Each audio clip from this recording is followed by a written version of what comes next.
Fasten your seatbelts for a roller coaster of a game at the baseball ground. It all started after 11 minutes when Durie set up Dixon for the first. The combination that won the goal of the day competition last time out linked up again 4 minutes later, but it was Hebberd to Dean Saunders this time, as opposed to the other way round.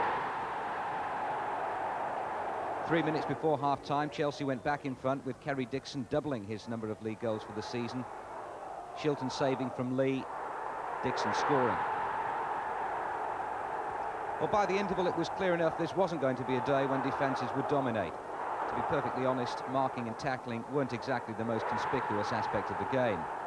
Durie 3-1 Chelsea. Maybe FIFA should think about eliminating all forms of physical contact instead of making the goals bigger. The Americans would love this sort of stuff.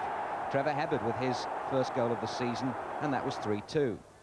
4 minutes later, Derby were level. Certainly can't afford to leave Dean Saunders isolated in the penalty area. His manager, Arthur Cox, rates him at £5 million, and that was his 5th in 5 games. It was 3-3 with a quarter of an hour to go, but after all that had gone before, there were no thoughts of settling for a point.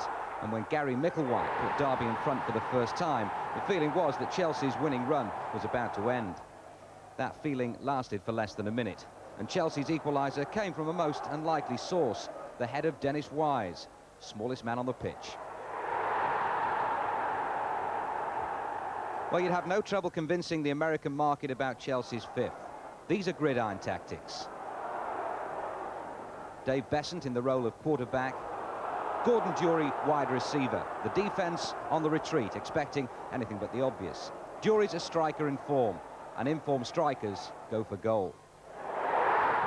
5-4, Chelsea back in front, and now in line for their 6th straight win in all competitions. Guaranteed when Saux knocked in the game's 10th goal 10 seconds from the end of an exhilarating afternoon at the baseball ground.